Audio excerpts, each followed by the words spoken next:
Living in a seafaring town makes us no stranger to tragedy on the water. No matter the conditions, every time a ship sets out into the Atlantic, we can never be sure she'll arrive at her destination without incident.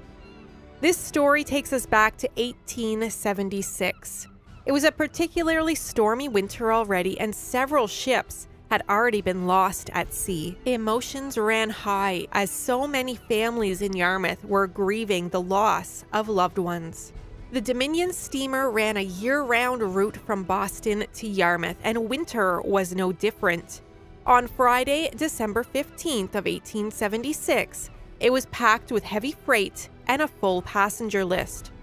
Despite the northwest wind and the feeling of snow in the air, Captain Clements didn't want to disappoint his passengers, especially with so many of them eager to get home for the holidays. So he set out with his usual crossing with full intention to arrive in Yarmouth on Sunday morning, right on schedule. The Dominion set out on a Friday afternoon, and it wasn't long outside of Boston Harbor that it hit heavy weather. By Saturday morning, a heavy storm had come up the eastern seaboard, and yet the Dominion persevered. The chief engineer worked tirelessly, turning off the steam every time the propeller was thrown out of the water, which seemed to happen with every pitch of the sea. The storm raged on at its worst on Sunday morning.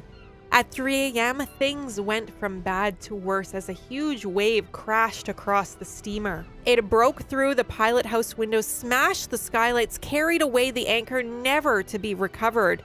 The crew and passengers did what they could. They took shelter where they could. Captain Clements persevered. There was no turning back now. Meanwhile, Sunday morning broke in Yarmouth with families rushing to the wharf to await the arrival of the Dominion. But they arrived to an empty harbor. The weather had cleared, but a gale wind was still blowing. Rumors spread that perhaps the Dominion had been blown off course due to the storm and had washed ashore in False Harbor.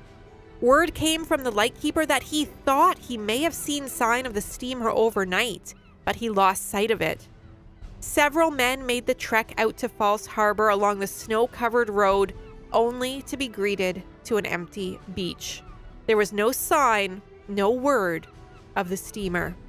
As morning carried on, families went to church praying for a Christmas miracle, praying that their loved ones wouldn't also be lost at sea this holiday season. Back at sea, the Dominion was making slow and ever-steady progress despite its damages. At 4 p.m. on Sunday afternoon, 25 miles off of Seal Island, the Dominion came across the Wild Horse brig. It had left New York and was setting sail for Halifax full of coal when it didn't fare nearly as well in the Saturday storm. When the Dominion came across it, it was in sinking condition. The Dominion pulled alongside the Wild Horse and managed to bring the crew, 3 passengers, a bird, and a dog on board. The crew and passengers praised the Dominion on their rescue, thanking them for their time, their courage, and their calmness. Captain Clements simply went back to the wheelhouse to continue the travels to Yarmouth. Early in the morning, on Monday, December 18th, a silent steamer rounded Cape Forshue. It did not sound its whistle, for it had no steam to spare. It had no windows, skylights, or anchor. Its seats, bed frames, and awnings were gone. They'd been burned as fuel. As it made its way into Yarmouth Harbor, those at the wharf that day say they saw a mountain of diamonds on the water. But what they really saw was the steamer covered in a thick coat of ice. And finally, after 3 harrowing days on the water, the sun shone on the Dominion, making it sparkle as it brought the crew and passengers of 2 vessels safely home for the holidays. That was Candace Phibbs from the Yarmouth Walking Tours, giving us a story of the Dominion from years gone by. Now, be on the lookout for new tours this summer from Candace. Well, the year's over, and I guess we're kind of glad, Quinn, to see the end of 2021. It's been a rough one. Well, yeah, 2020 we thought was bad. 2021, I think, it's ending on a bit of a sour note, but I'm sure nobody's sad to see it go.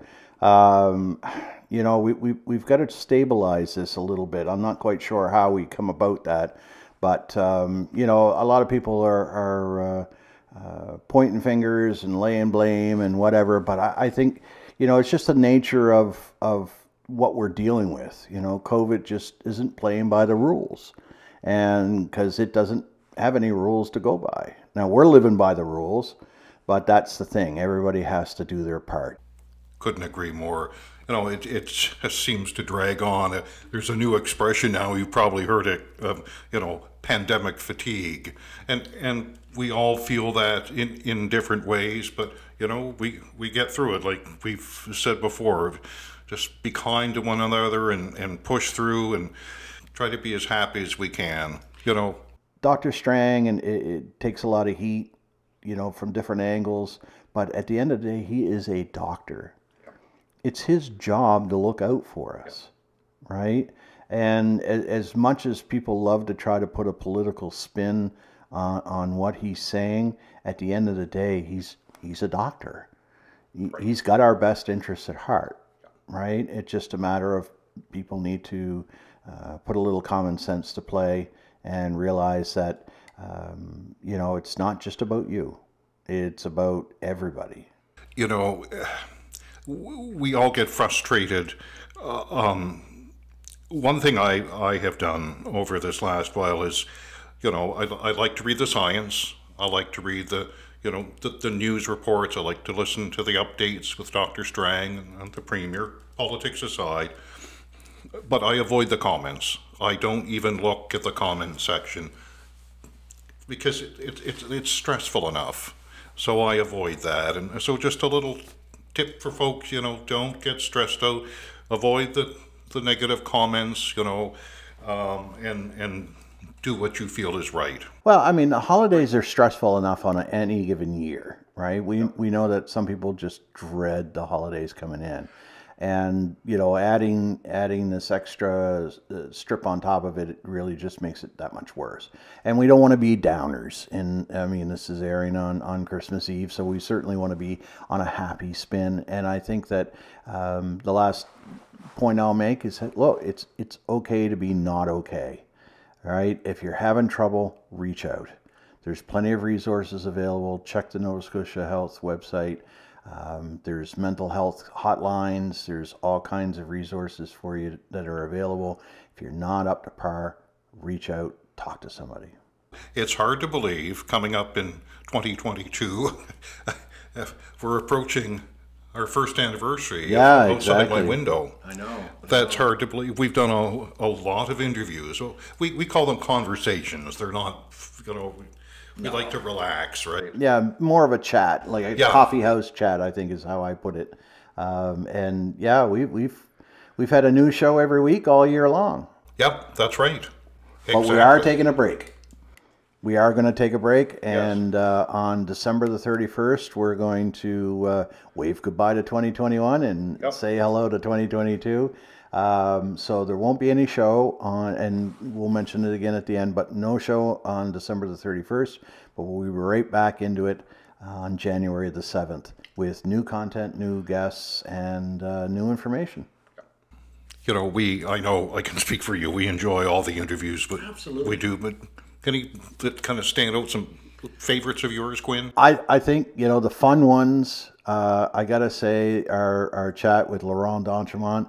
You guys all enjoyed the edited version.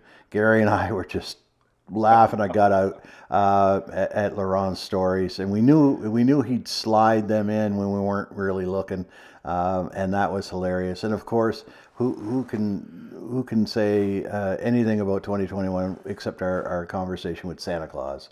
I think that was also a very tongue-in-cheek, hilarious interview.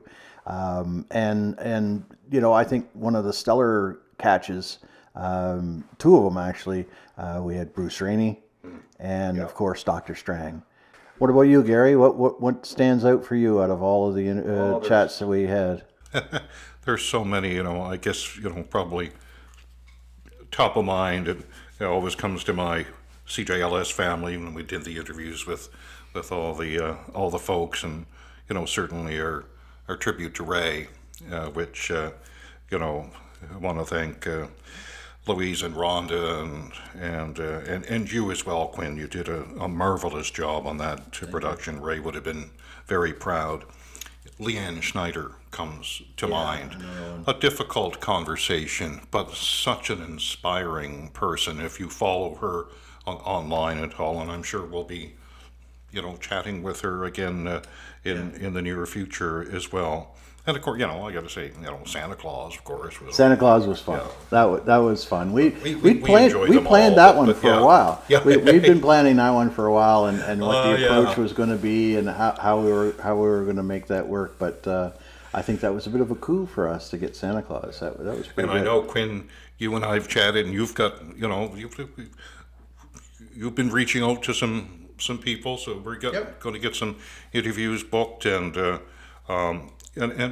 folks can also reach out to us, can't they? If they, perhaps there's something they'd like to hear from. Anybody has any suggestions for guests for future chats, by all means, drop us a little note in the Facebook group, or send us an email outsidemywindow@eastlink.ca. We had an opportunity to chat with a number of politicians and friends, just to, I guess, kind of get their recap, their look back on 2021 and looking ahead to 2022, and some holiday messages for all of us. Yeah, so let's get into those. Up first, we've got Pam Mood. She's the mayor of Yarmouth. First of all, it's really hard to believe that the holidays are here and we are looking forward to 2022. So I think what happens upcoming is just a continuation of what we've been doing as a town. We've had, it's just been fun trying to keep up with the projects that the town of Yarmouth has taken on this year. We've finished the streetscape project. Main Street is looking absolutely amazing. The active transportation trails, that is something that we're looking for more of in 2022. Connecting one end of the town with the other, the wide transportation trails where everybody, whether you're in a wheelchair or a scooter, a bike, or, walking your children in a carriage, you've got enough space to do that. The ferry terminal, we'll continue work on that. But, let's just say it, we're all looking forward to 2022 and that ferry coming in the harbor and dropping people off and picking more up. So we're tremendously excited about that. Just a continuation of the great things that we've been doing. We're thrilled, to be able to look ahead. The ferry did kind of give us a tease as they were doing some sea trials and the like. So it really looked good down in the harbor. It sure did.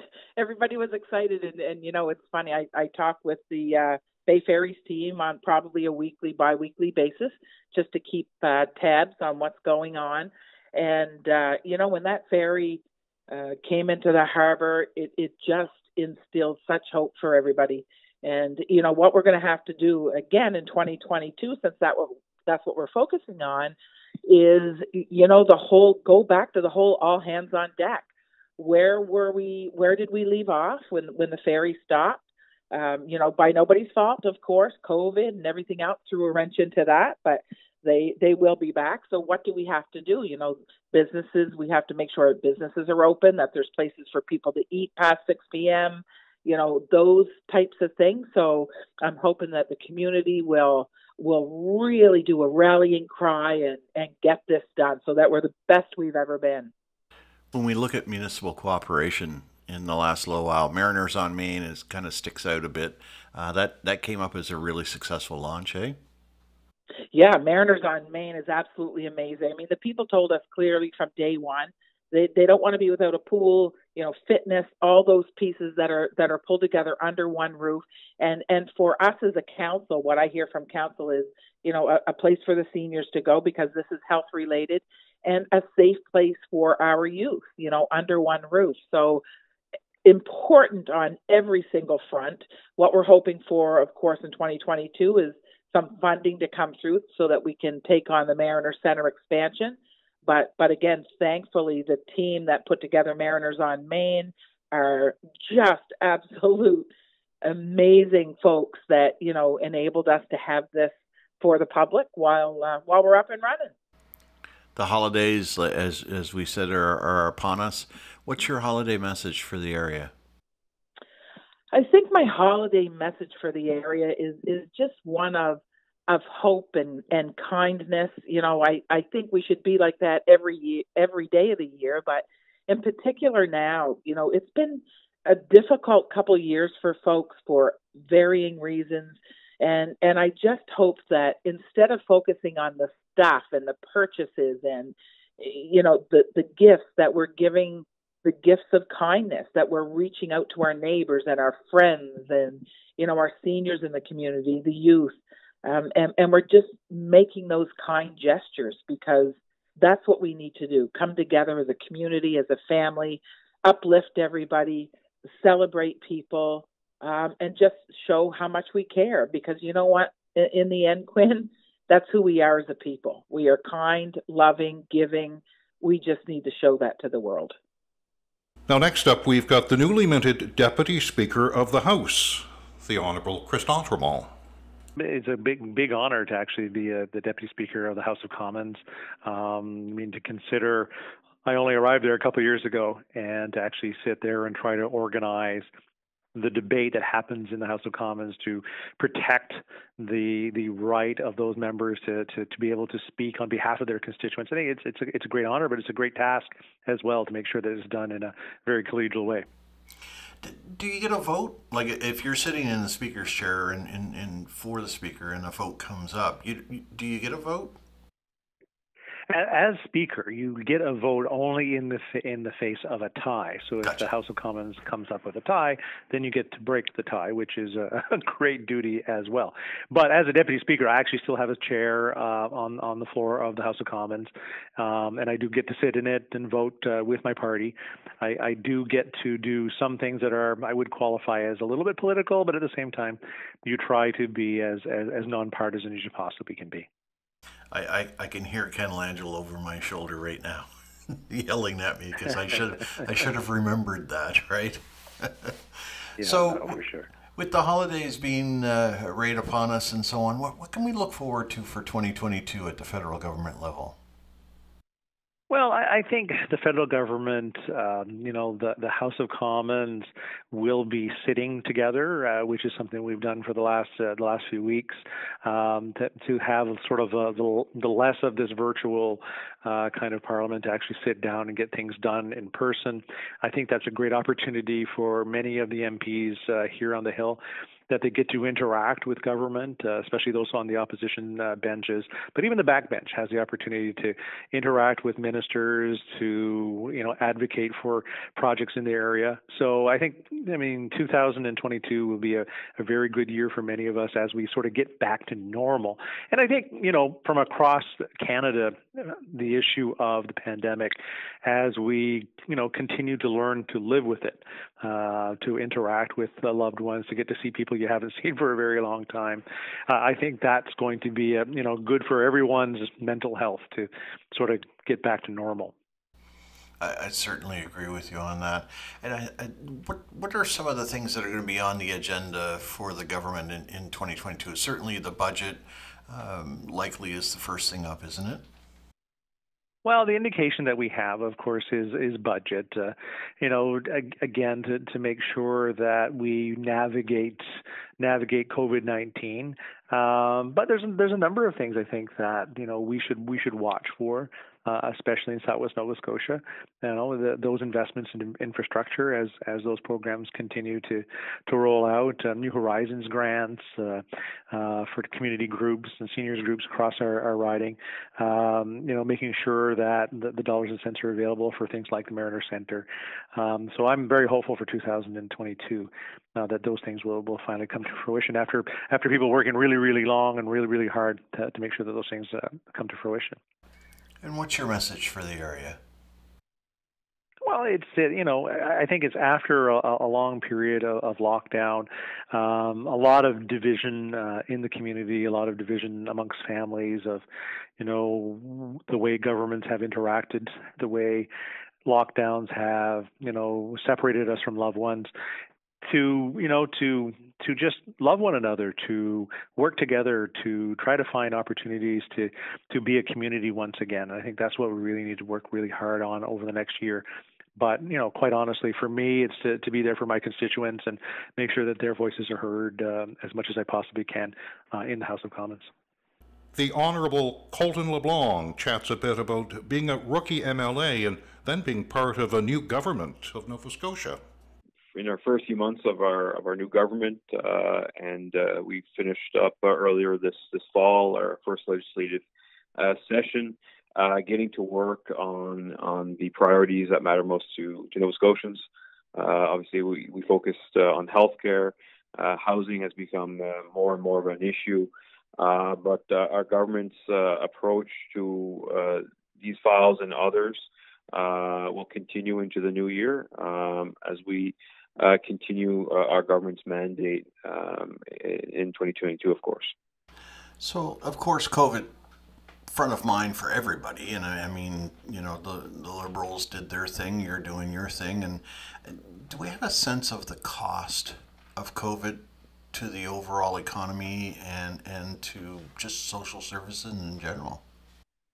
Yeah, I'm sure there's some numbers that have been crunched down for the variety, various impacts on different sectors in our province, whether it be the tourist sector or, for example. But, we're obviously looking at the economic recovery in Nova Scotia, how we can come out of COVID stronger as a unified province, to bolster our exports of our products, for example, and how we can look at continuing to recruit new Nova Scotians to our beautiful province as we look at immigration as a source of welcoming newcomers to our region. We have some ambitious goals as a government to help us, fulfill some of the skilled trade shortages in our province, to fulfill some of the requirements in our healthcare sector and others. So COVID certainly is, of course, at the top of mind. As a government, we continue to follow the guidance of public health as we make the best decisions for Nova Scotians. But we do see the opportunities as we come out hopefully stronger at the end of the tunnel. So, of course, we're in the midst of the holidays, so give you an opportunity to say a holiday message. Absolutely. I really want to give a big shout out to all my constituents, even those from my former constituency of Argyle Barrington, now representing Argyle, but sincerely thank everyone for the past year. It's been very challenging for many in our region, and it's times like these that we see our region and our neighbors come together to support those in need, and it's truly heartwarming. So I want to wish everyone all the best this holiday season. Nothing but the best in 2022, a year filled with health, happiness, and prosperity. So all the best in the new year, and very Merry Christmas. Deputy Mayor of the town of Yarmouth, Steve Barry, jumped right in to tell us what he expects to be on the table for the town for 2022. Well, of course, we're all waiting the return of the cat. I think that's important not only to our region, but also to the province. So the return of that would be nice. A lot of good work has been done down at the terminal, and I'm sure those people who provide services to our tourists and whatnot would be more than happy to see that back, and the economic spin-offs that come to that. So that's always a biggie. Myself, definitely being the chair or the vice chair of the Mariners Expansion Committee, always kind of waiting to hear back from governments and other levels to see what kind of level of support we could get. And Mariners on Main has definitely kicked off and doing a great job. But, that is the ultimate goal. And to upgrade our facilities, bigger pools, bigger things for our area would be great. So that would be another one for sure that's on the top of the list. And I just think in general, the projects that we do, the community building stuff, I mean, I'm always thankful for the big, capital projects, whether it's paving or, sewers or active walking trails or whatever we get money to do. But a lot of the stuff that kind of means a lot to me is those community pieces that we do, whether it be a, all hands on deck cleanup, or a community gets together to either do some meals or to do do anything for people. I think that whole idea, just building community moving forward, only makes us all stronger. So that's something that, is near and dear to my heart. And you're by no means taking any days off in between. Feed the Need has been another successful round this year. Yes, we had last year. We came up with the idea, basically, to collect some funds and get some full Christmas meals out to people, much like the Christmas hamper program that various churches, Salvation Army has did in the past. And last year, we raised close to $10,000 on all community donations, and we gave out close to 150 meals. Now, these meals aren't just a plate of supper. These are like a turkey, 10 pounds of potatoes, carrots, vegetables, stuffing, gravy, a pie, chocolates, oranges, rolls, butter, the whole 9 yards. So the whole idea of that is, once again, for me, as I was speaking, kind of the community, taking care of community, looking out for one another.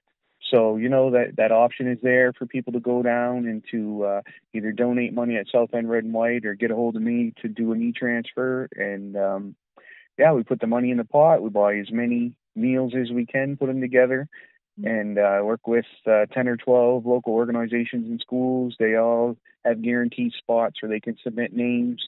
And then towards the end, we put it out to the public if anyone knows anyone that can get nominated for a meal. And then on the 19th, we go down to South End Red and White, and we deliver each and every one of those to the door. So it's a nice kind of full circle thing that we do, right from kind of the money given to the packing of the bags to the delivery at the door, that just once again shows how much our community looks out and cares for one another. And especially at Christmas, that's always nice to see. So what's your message for everybody in the area? I just wish everybody all the best in the new year. Of course, a Merry Christmas, or whatever holiday it is that you celebrate during this time of year. And I would ask everyone to leave their problems and anything they can in the past, and look forward to a bright new year. I know a fresh outlook is always a good thing. So maybe take the first few winter months, get ourselves together, and when the good weather comes and the sky's clear, and we can maybe hit the ground, put this COVID stuff behind us, and get back to some good old community events and getting out and seeing everybody, and have a real kind of positive year to change things up for over the last few. We've been fighting this COVID thing. So just wishing everybody all the best. Obviously yourself and Gary too. Thank you for the work that you do in our community. I know a lot of people enjoy these check-ins and various different things that goes on, and I'm glad to see you guys are still doing this too. So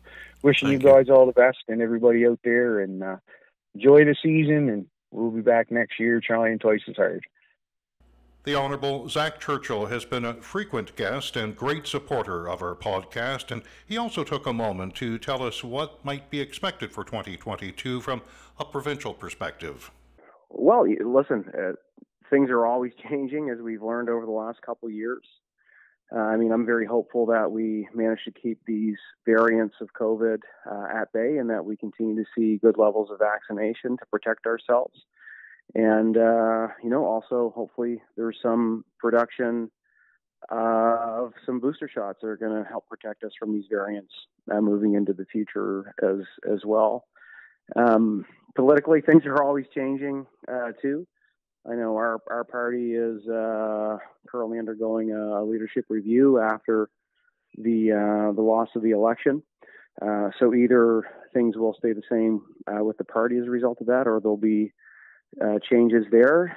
So my motto right now, heading into 2022, is keep an open mind and be prepared to adapt very quickly to any changes that are happening.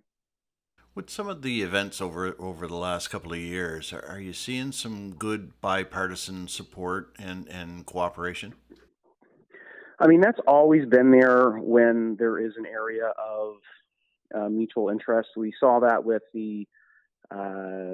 in particular with the organ donation bill, where we changed the rules around organ donation so that unless you say you want to opt out of it, it's implied that you will donate your organs upon death. And we know that's going to save lives in Nova Scotia. And if other provinces follow suit, that will save lives in other provinces too.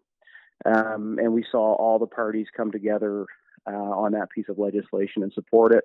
We've also seen equal support with all parties, and not just bipartisan, but tripartisan, with the NDP, the Liberals, and the Conservatives voting for the most recent environmental bill. That was actually drafted by us when we were in government. The Conservatives did bring forward almost the exact same piece of legislation, and that did get support of the whole House as well. So that's always there. You do have those moments where everyone is, on the same page, for sure. But our system isn't really good at incentivizing cooperation, And I think one of the reasons for that is the first past the post system. Every party knows they only need 50% plus one seats, and you can get that with a minority of votes in the province. You can. The Conservatives now have a majority government with the smallest coalition of voters ever in the history of the province that have delivered a majority government. So that just means you can win, as the Tories have done, a majority in the House with, about 28% of the popular vote when you consider even the people that haven't voted. So, I think that's a problem. And I've experienced over the last 12 years how, the first past the post system doesn't incentivize the best behavior or strategies with political parties, because you only need a small group of people to have a big shift in power in our system, right? So I think it was 8,000 to 12,000 people that shifted last time from voting Liberal to voting Conservative, and that led to a change from a majority liberal government to a majority Conservative government. So when you know that you only need this small amount of people to gain power, it doesn't always incentivize cross-party cooperation in ways that other electoral models do, like proportional representation, for example, where you actually have to work together with the other parties to pass legislation. So, that's become a topic of interest for me, for sure. And, I hope to have an opportunity to talk about the virtues of looking at our electoral system and transforming it in the future, for sure. So it is the holidays, so I'll give you an opportunity. What's your message for everybody? We've been through a lot these last couple of years, and COVID and its repercussions have affected people very differently, economically, personally, socially.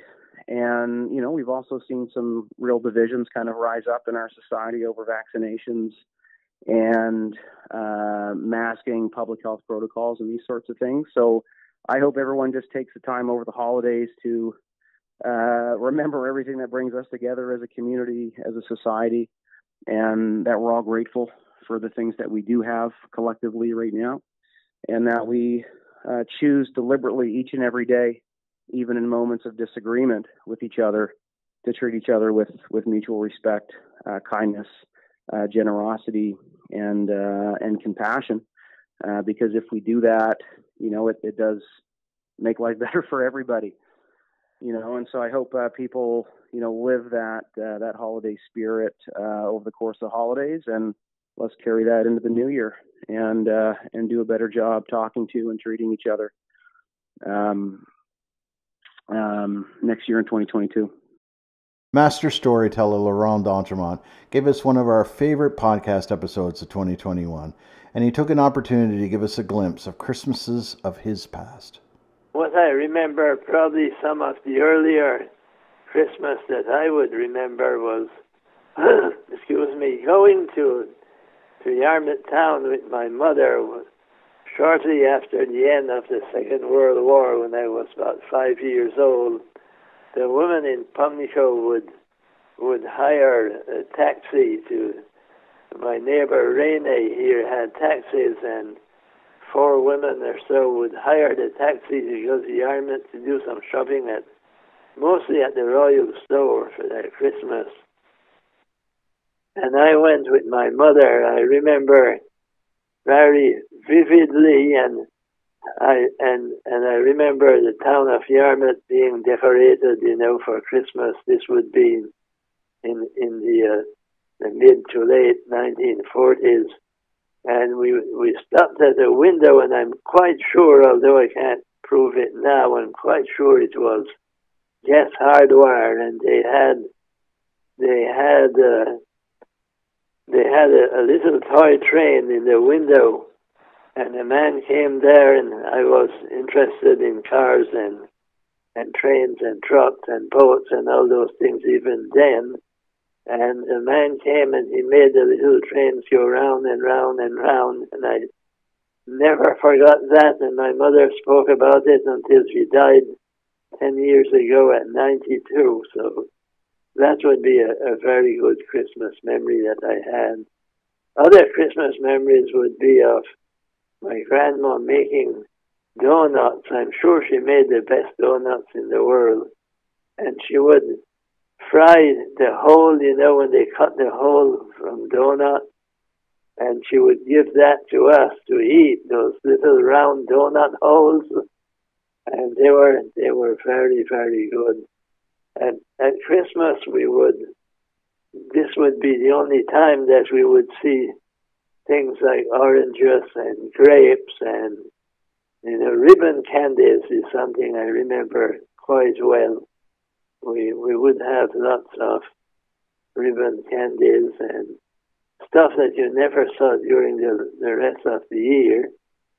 My neighbor Stillman was the barber, and at his barber shop he had a radio which he kept tuned WHDH in Boston. That would come in quite clear in Pimlico. And I remember the Christmas songs, with Bing Crosby and those people.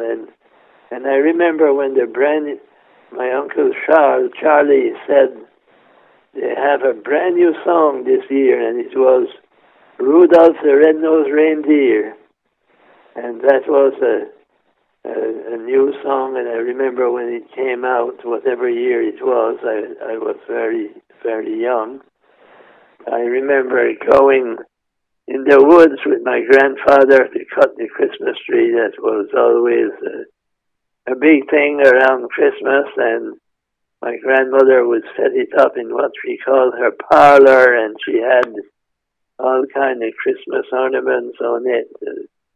Maybe little mice made out of licorice and candles that you couldn't light because there would be it would be dangerous for fire and stuff like that. But in those days, Christmas was not as commercialized as it is now. And I remember going, like I said, with my mother at the Royal Store, and how everything would be so beautiful, at the Royal Store. And the things that we never saw in Pimlico would be there. And I remember that everything would be smelling new, like paint and so on, and the toys.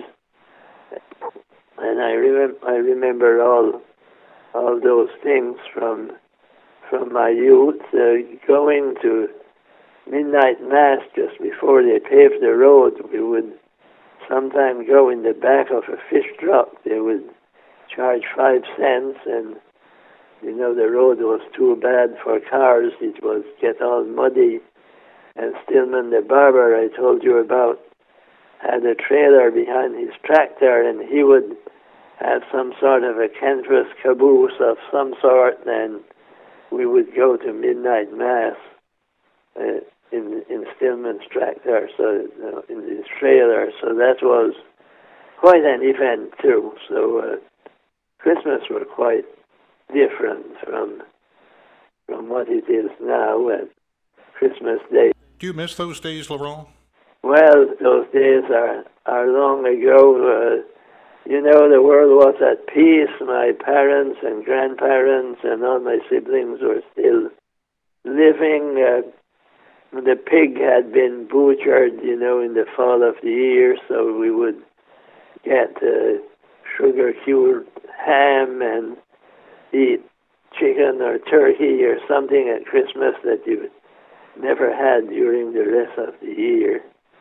And my grandfather used to catch lots of, he did some trapping, he would get lots of rabbits, and at Christmas we might have rabbit pie and stuff like that.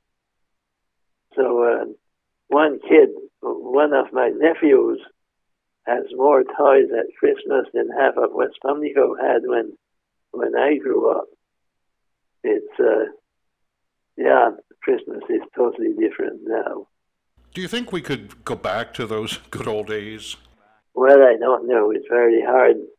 It's very hard to tell. It depends on what climate change will do and how fishing will go. And, if we were quite poor in those days, if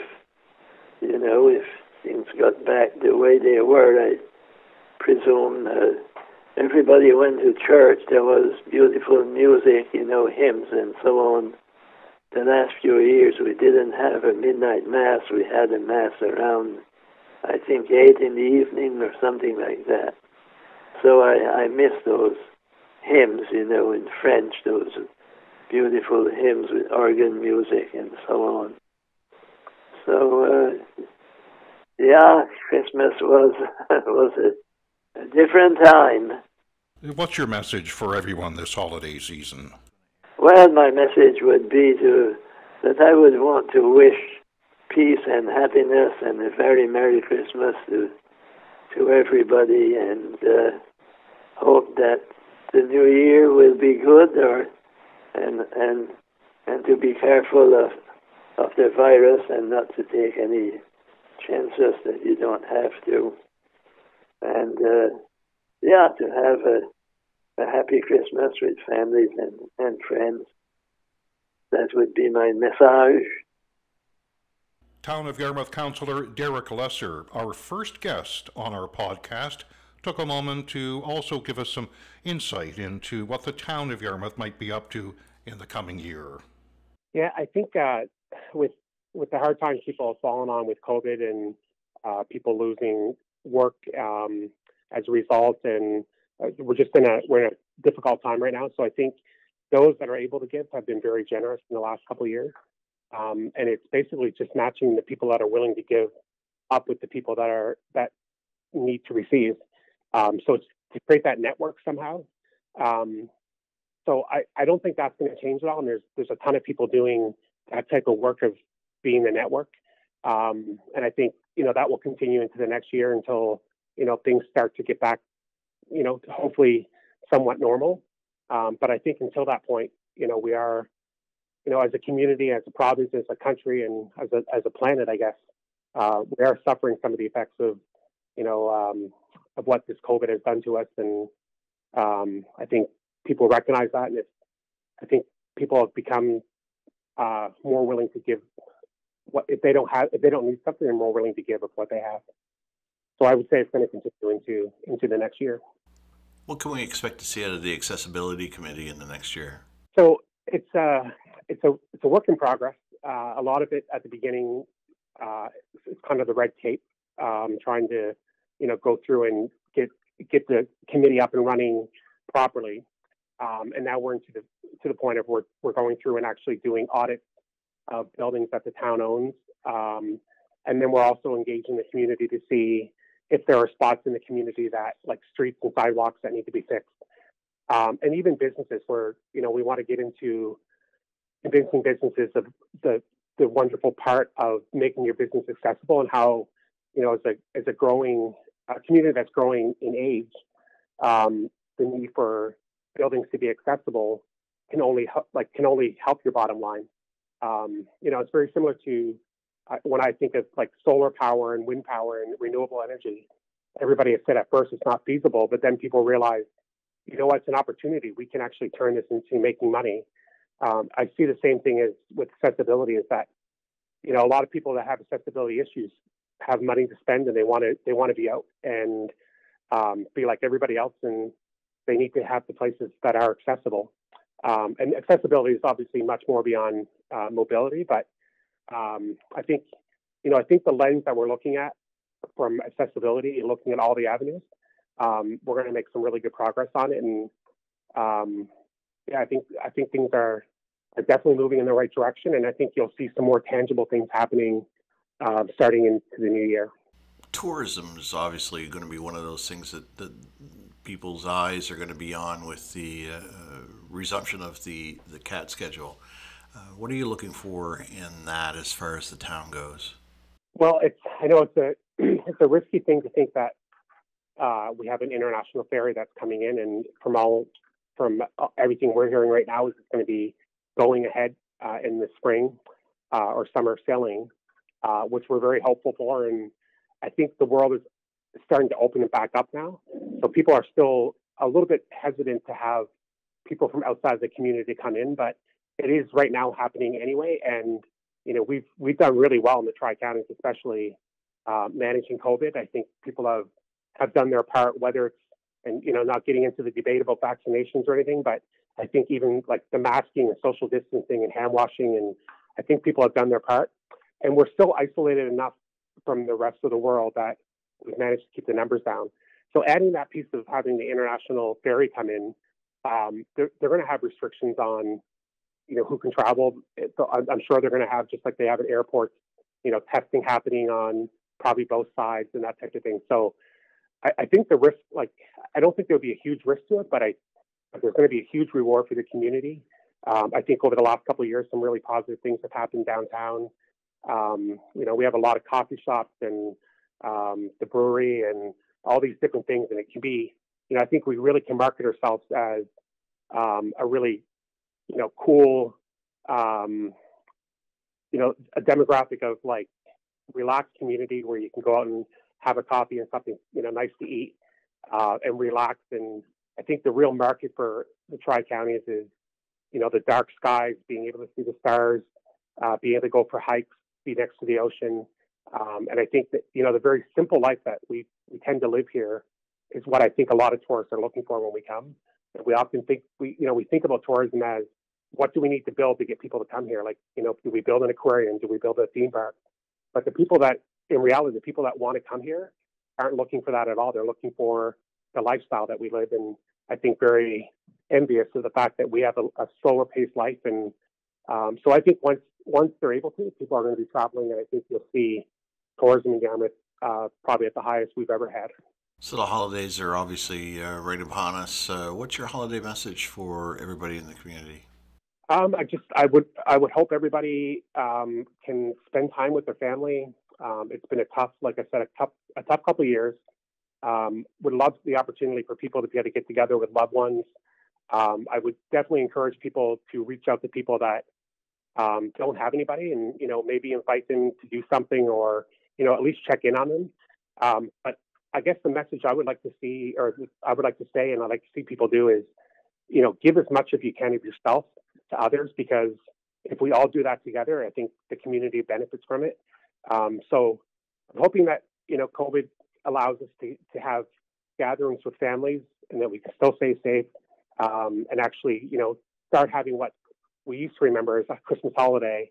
I'm hoping that will happen this year, and, hoping everybody has a prosperous 2022 as we move into the new year.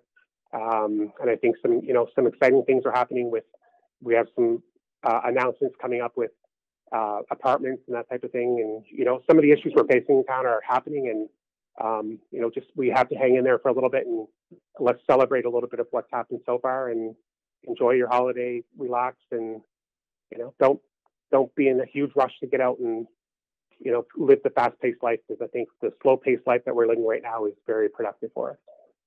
And again, Quinn, we just want to thank everyone for listening to our podcast, the comments. Keep them coming. As I said, we enjoy it very much. We want to remind folks too, Quinn, as you said, no show on December 31st. Nope. And we'll be back with a brand new program for 2022 on January 7th at 7 p.m. Absolutely. Yeah. And, Merry Christmas and Happy New Year and Happy Holidays to everyone. Absolutely. Be safe, be kind. I'm Gary Nickerson. And I'm Quinn Taggart. And this has been Outside My Window.